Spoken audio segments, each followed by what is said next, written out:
What's going on, guys? Today I'm going to be taking the turbos off of the RX-7. I did go ahead and get them sold yesterday on Facebook. I posted my whole setup for sale and they sold really fast. The good news is they're going to a friend, and they also have a first gen RX-7. Originally I was just going to be selling the turbos, the manifolds, and the exhaust and the wastegates, but it works out good that a fellow FB RX-7 owner with an LS swap is going to be able to utilize this whole setup. So they're going to be able to use my intercooler, my radiator, and all of that stuff, all the piping and stuff they ended up buying. So it's kind of nice that they're able to reuse this stuff, because this stuff over here just bolts into factory like tow hook holes. So everything they'll be able to use, all the piping and everything will still work great for them. Obviously they're not going to be able to run a hood because the turbos will be out of the hood still. Just a reminder for anybody who is new to the channel and does not know what turbos these are eBay GT30s. They are basically a 57 millimeter turbo. They have 0.82 AR T3 housings on them, and they also have these 50 millimeter eBay gates. They are a bigger gate than what the 44s are, and they're about roughly the same price, so that's why I got those. Other than that, it's all very basic stuff. This is actually a really nice intercooler core from CSF, so that's one good thing about this setup. Other than that, like, this is an eBay blow-off valve from my boy Edward. Fortunately, Edward had done sold this one. I'm gonna get another one, but shout out to Edward. It almost kind of makes me sad getting rid of this setup, because for anybody that does not know, I built this setup about 2 years ago when I first wanted to turbo the RX-7. It didn't have anything fancy done to it yet. It did not have the 4-link. It had the stock rear axle in it still, and I was not planning on going very fast with it. Fast forward 2 years, I did the 4-link setup this past winter, and just to actually get my car done and try to make some power and see what this crappy setup would do on the RX-7, I threw it on for the season, and that's what started this whole thing again. It almost feels kind of bittersweet getting rid of it, but I'm excited for what's about to come, and I'll tell you guys that here in just a little bit. I want to go ahead and take the setup off. We'll start that time lapse right now.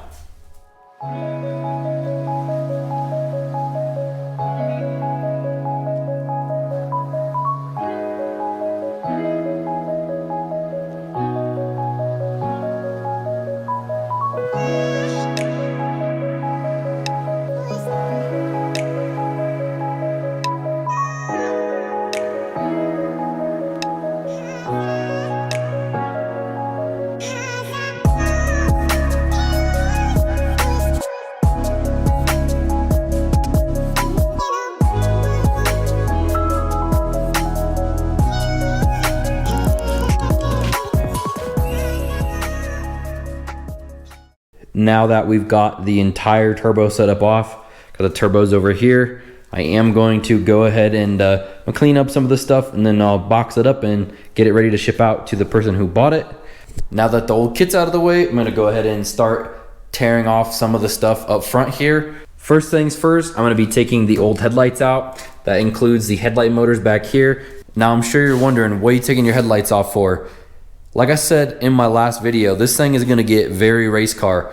So I know I should probably keep the pop-ups and everything, but for what I want to do and to get all the room possible, there's just no way to keep the pop-ups. So I'm going to go ahead and for actual headlights, I will get like some small LED headlights that are bright so I can still see them. They'll just go on the bottom side of the bumper, so that way I can still see, and then that frees up a lot of room down underneath there. Now, one more thing on making this thing a legit race car, I am going to be doing a tube front. Now, this is going to be a little bit different. It's going to be similar to like a Fox body tube front, if you guys are familiar with that. I am going to chop from here down off, and actually right here it's going to come over just a little bit on the frame, because this is actually where the front crossmember bolts into right here, so I don't want to chop that off, but it'll all get plated. What I'm thinking for the tube front is just once I chop it back there, having one piece of straight tube on this side, one piece of straight tube on this side, and then up here I will weld more plates onto the strut tower to actually tie this top bar that will come here and then down to this straight bar that comes off the frame, and then it won't be tied together right here. I may end up making a small little cradle for it, just because I will have to tie this part of the suspension back into it. These are where the rods that attach to the control arms are, is basically like what adjusts the caster on this car. I'll have to make some aftermarket ones for that, but that is okay. That's no big deal. I may add a little brace here or something to hold the radiator and the intercooler setup. Just not really sure yet, but as far as simplicity goes, that's what I plan on doing. A couple more things that I need to address. Yes, the hood will be going back on it. I will be making different motor mounts. I need to lower the motor down just a little bit because the intake manifold, I believe, will hit on it. I have to test fit the hood still. But yes, the hood will be going back on for those people asking. That is my main priority with this, is getting the hood back on it to make it look a little bit cleaner. And also, I just want it to all look really clean. That's another reason for the tube front. Trying to get that big turbo in there and to not have fitment issues with everything. The tube front is what I want to do. The other thing I need to address that everybody's been talking about is getting new wheels for the front. So I'm going to explain to you guys really quick how I plan on doing this. So why the car does not have wheels on it right now is because these RX-7s are actually some weird 4-lug. It's like a 4x110 or something like that. Now I know people have put like a 4x108 wheel on it with the wobble studs, but that seems really sketch, especially because I have a V8 on the front of it and I just don't like that stuff. So in order to address that, I'm going to be switching to a 5-lug.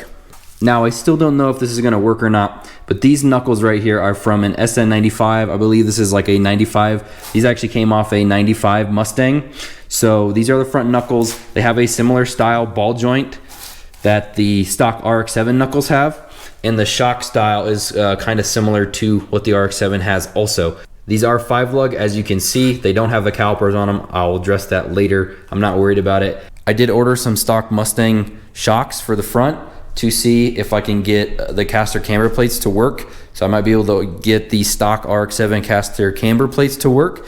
If I have to, I will be making custom lower control arms to do this. I won't be able to really tell until I get the old knuckles off and kind of look at what the ball joint is, if the ball joint is big enough for those knuckles. If not, I can put a Mustang ball joint into those control arms, or I can make new control arms that accept a Mustang ball joint. And with those Mustang knuckles, I am able to get adjustable shocks for the front. There's just unfortunately nothing out there for the first gen RX-7s to get adjustable dampening shocks. Now, as you guys can see from the videos, the front nose of the car comes right up after the launch, and there really is, I could put limiters on it, but limiters really are not that great. I'd like to have something that's adjustable. So with the SN95 stuff, there's a lot of support on that chassis, so I can get some type of adjustable dampening shocks for the front if I can get those knuckles to work. One more thing I did want to address, I am going to be making a custom cross member for the front of the car where the actual motor mounts are on it. So what I mean is this cross member, it's kind of hard to see down in there, but the cross member that goes from side to side on the car, I want to build a tubular K member just because I don't know how strong that stock RX-7 one is, and because I am putting those Mustang knuckles on, I want to do a steering rack on this thing. So I ordered a Mustang 2 steering rack. It's a very generic steering rack that a lot of the older like muscle cars use to convert their old steering box setup, like what I have with a steering box and a linkage, into a steering rack setup. So if some of you guys aren't familiar, these RX-7s have a steering box over here, and then they have this rod that connects all the way to the other side, and that's what actually turns the wheels side to side. It's an old school setup. It does work good. It is just kind of in the way, and I had to modify it, so it is kind of sketch, and the car will feel way more responsive with an actual steering rack in it, and it gives me some room for the custom headers I'm gonna build on this thing. Anyways, enough rambling. I'm gonna go ahead and take the bumper off, the headlights off, the fenders off, and then we're gonna get to cutting. All kinds of room for activities now. Just wait till we chop these things off. Gonna have so much room up here.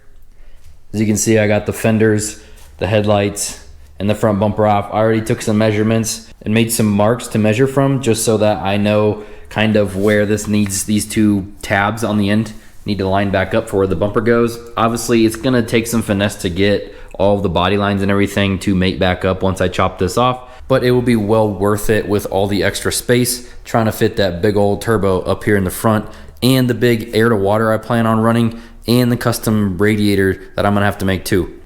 Now that there's nothing in front of the motor, it's super easy to just pull it up and straight forward. So tomorrow I'll probably do that and then mess with some of the steering stuff. The rack still hasn't came in yet, so I'm gonna be waiting on that. But for now, we can at least start by chopping off the front of it. I'm gonna go ahead and make some marks and then start chopping.